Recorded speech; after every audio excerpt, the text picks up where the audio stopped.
en RDC.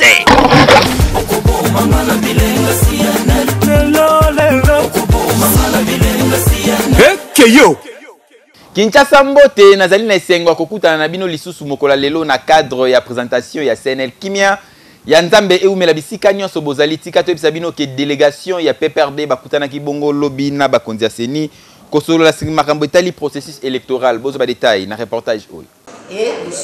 Consultation CENI na ba parti politique ezali ko continuer lobby mardi 3 mars 2018 na centrale ya CENI na commune ya Gombe Bayambaki parti du peuple pour la reconstruction et la démocratie PPRD en sigle conduite na secrétaire permanent na yango Emmanuel Chadari plus de 2 heures bazwaki be explication claire et précise liée na processus électoral et pas ya président ya CENI Corneille Nanga oyo atelisaki na bango na même occasion ba effort oyo déjà CENI a réalisé au cours du processus électoral oyo ezali en cours concernant opération et identification ya ba électeurs oyo déjà esilaki depuis le mois de janvier y compris sensibilisation na population congolaise na oyo etali machine à voter après wanande CENI asalaki démonstration sur place na oyo etali machine à voter na kolakisa yango na ba cadre nyonso ya PPRD oyo bazalaki sur place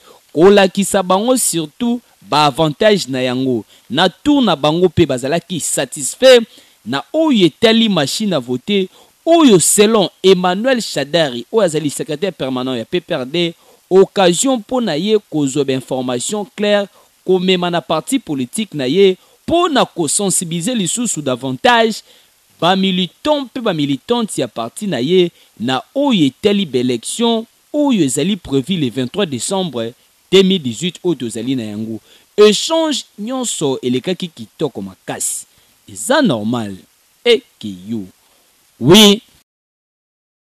Situation sécuritaire ya République démocratique du Congo et Betami Awa na point de presse ya Monisco bozo ba détail na reportage signé Eder Numbi. À travers une conférence de presse hebdomadaire, il y a une mission et organisation des Nations Unies dans la République démocratique du Congo, tenue mokolo ya lelo, mercredi 7 mars 2018, na siège na bango na commune ya Gombe et Sika Wapi. Basali liboso ya bapanzi sango compte rendu actualité ya Nations Unies dans la République démocratique du Congo na période allant du 28 février au 1er mars 2018.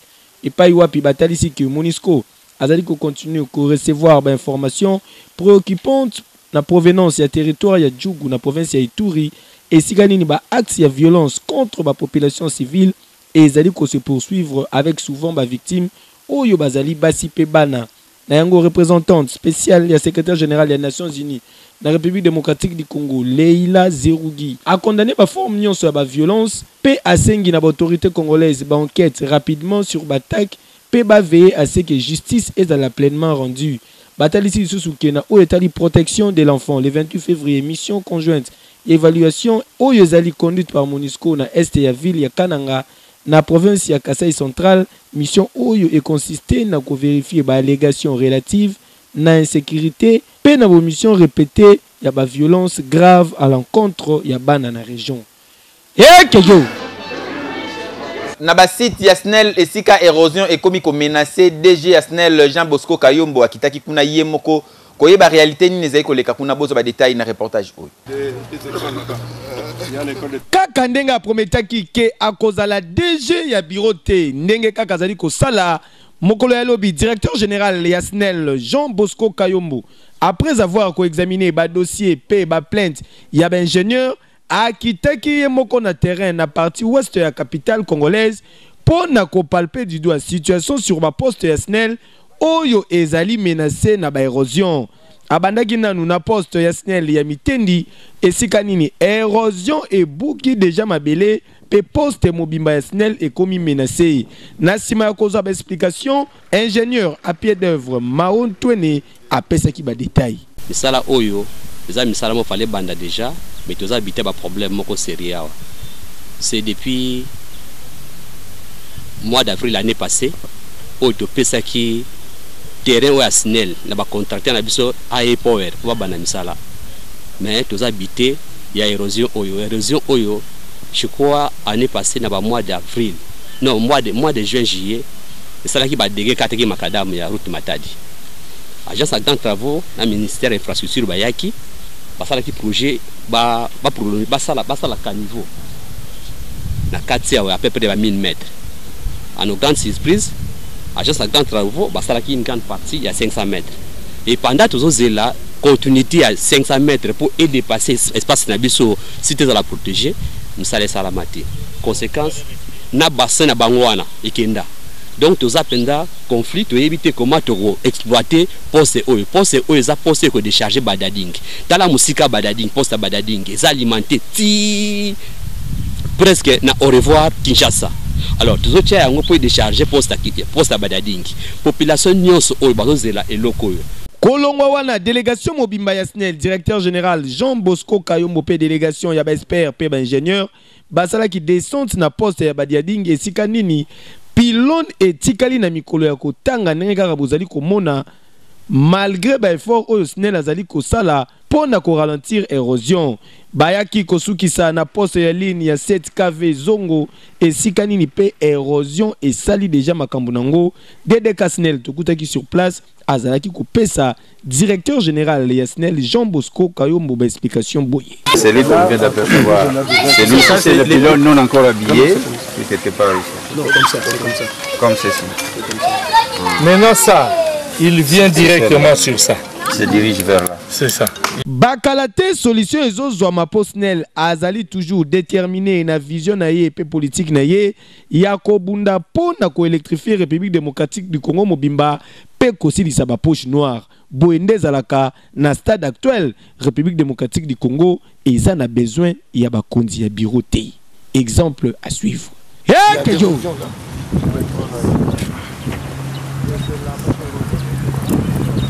Bonobo ezali parmi ba primates ou ezali rare. Écoute maka kaka awa na RDC bozo ba détail na reportage oyo. Conférence intergouvernementale mondiale sur ba primates et démontré que 23 pays ya monde ezali ko se partager ba grand singe kasi République démocratique du Congo azali na 4 espèces ya ba primates oyo okokuta kaka awa na kati ya RDC. Parmi bango ezali bongo espèce oyo ekenda sango na kombo ya ba bonobo. Primate proche ya mutu du point de vue génotype batira ki appellation na bango na ville ya Bolobo na rive ya fleuve Congo. Babonobo pour la première fois bamonaka bango ezalaka bongo na 1920. Ya mobali ameziraka environ 1,19 mètres pe apesaka 37 à 61 kg. Ba poil na ye ezalaka un peu noirâtre pe ba lèvre na ye ezalaka rouge. Balingaka kolia mingi ba fruits kasi ba fruits oyo babonobo balinga kolia ezalaka mingi etela baliaka ba plante na ba racine yango nde ezali ba aliment de base na bango akotaka na maturité sexuelle entre âge ya 13 pe 15 ans chaque femelle abotaka bongo mwana moko kasi na espace ya 5 ans soki azali komelisa mwana ya bonobo amelaka 3 ans mokoka pe na période wana bonobo ya mwasi akokumba zemite.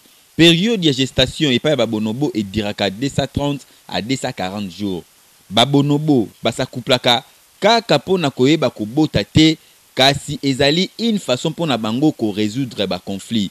Donc soki moko azali na kanda il faut baleka na koit pona ko apaiser kanda ya muninga. Koit na bango et diraka 15 secondes ya pamba kasi ezali très capital po ememaka kimia na kati ya communauté na bango. Batambolaka toujours en groupe kasi na groupe wana soki bazwi eloko ya kolia ya mwasi nde asokipaka na kokabola kaka ndenge ezalaka donc mwasi azali mama ndenge moko na epai ya ba humain. Bonobo ezali espace ya ba primate oyo ezali proche ya mutu du point de vue caractéristique pe na ndenge bazalaka kasi espèce ya ba primate oyo ezali menacé na disparition à cause ya déforestation, c'est-à-dire ndenge bazali kokata bazamba ya République démocratique du Congo bakisela yango lisusu ba chasseur oyo balingaka mingi kolia ba makaku soki bakoti na zamba babomaka babonobo oyo yango esengeli na ba congolais nyonso bazwa conscience ya kobatela babonobo po na monde entier bazali kaka awa na République démocratique du Congo ezali compté parmi ba richesse oyo RDC azali na yango bénédiction ya Nzambe. Ekei Salité tondi makasi na place Victoire na commune na Kala Mubozo ba détail na reportage oyo.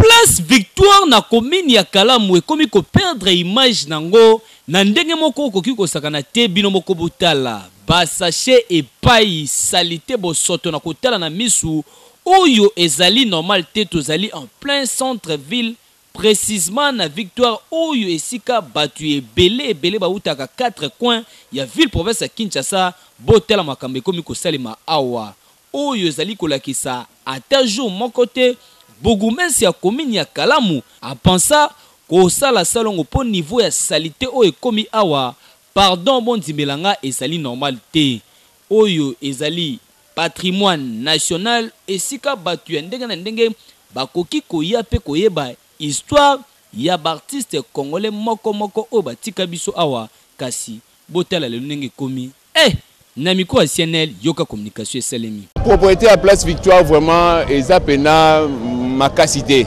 puisque biso moto do mona salité ezali même ba bourgmestre ba commune neti ya Kalamboye ba service d'assainissement ezala et longola ba salité par-ci par là comme ça les gens vont respirer calmement. Ah salité bo soto makasi papa mama bata ovede ba ki ko sala awa mais basi saki musala na bango te André Kimuta atalela biso makambo po eza na kati ya ville ya Kinshasa na kati ya Victoire eza kitoko te salité leki makasi konzima batela biso bazwa solution na problème on a place oyo salité leki papa Bougumesi ya commune ya Kalamu papa JCK Dima tolobi ezali nango malamu kolongola ba oyo bazali koteka pemeni wana bakini koteka misika kasi tala place Victoire place des artistes oyo ezali habilité ya kozala propre papa ya bakoki koya awa pe bayibi histoire ba artiste na biso bakufa batu pe ndenge na ndenge bakoki kosala visite kasi na salité ya boye na bosoto ya boye est-ce que bazala sous sa mesure ya koya ya normalité ata salon ya pamba ya samedi oyo ekozala normal oui na commune ya Kalamu na avenue Popo Kabaka salité etondi na bakaniveau bozo ba détail na reportage oyo Avenue Popo Kabaka na commune ya Kalamu mai salité etondi suite ya bakaniveau ezali bouché na ndenge moko kosakana te population ya coin oyo na befort na bango moko ba meka ko curer ba terrasse mbadi waya ti lelo ata eloko moko te mai etondi makasi kutu ba mituka misusu ekoma nango kozwa avenue du stade po awa soko kei amortisseur mituka se ekoki pe kokota mai pe olili ebele na micro ya CNL yoka communication eselemi nzela pena mabe vraiment donc toujours ça l'aéroport Victoire Sainte-Thérèse Victoire mais c'est comment yo vraiment donc je sais so passe na biso pena donc ba camion donc banzela pena donc za pena robeba donc ba bon c'est so donc nzela oyo tala non Victoire pena donc matonge et ça passe vraiment ba tu ya ofede ba ya comme tisi ko donc tuna bango balobi na biso ke voilà biso makamon etali biso te donc soki ba pesi biso nzela après to sala mais ti lelo madonge ba sala te ya monique donc ça passe lokola oyo zali koselema quelques mètres ya maison communale ya commune ya Kalamu to kosenga kaka lisusu na papa Bougumesi ya commune ya Kalamu papa JCK Dima omoni awa ezosenga nango musala ya gravité en attendant bakoki ko curer bakaniveau oyo soit salonga makasi salemi ko bwaka mabanga awa po avenue Popo Kabaka oyo toyokaka na sango tala image komeli eza normal te ekiyo oui Derrick Motema Pembe a démarré championnat d'Afrique mokola lobby na score ya 1 but partout bozo ba détail na reportage oyo Derrick Motema Pembe team vert blanc ya capitale bazalaki accroché par Deportivo Niefang ya Guinée équatoriale 1 but partout score et sanctionné qui match aller à 16e de finale ya Coupe de la Confédération ya CAF match disputé mokola lobby mardi 6 mars na stade des Martyrs de la Pentecôte Chibamba Samu buteur maison à Derrick Motema Pembe a ouvert qui score na 21 minutes de jeu 14 minutes plus tard Zoumania Sidibi a yaki ko marqué but égalisateur pour na Guinéen score inchangé ti na fin ya partie échec oyo entraîneur ya ba Imakile Otis Ngoma a justifié yango par manque de concentration de la part ya ba joueur na ye en plus manque de connaissance ya football ya haut niveau match retour ekobetama 10 jours après na Malabo na Guinée équatoriale tokomi na suka ya présentation ya CNL ya mokola lelo na zaki na sengo ko présenter yango po na binotika To souhaiter joyeux anniversaire na madame Laetitia Kabongo Ntsonta. Moi si a pembe azali ko fêter anniversaire na ye mokola lelo na mois de la femme balobi champagne. Et comme la manandenga ko sakana teta la kaka ba mama. Ba mama wa kitoko yo wapi boza mafuto yo wapi. Eke yo. Oui!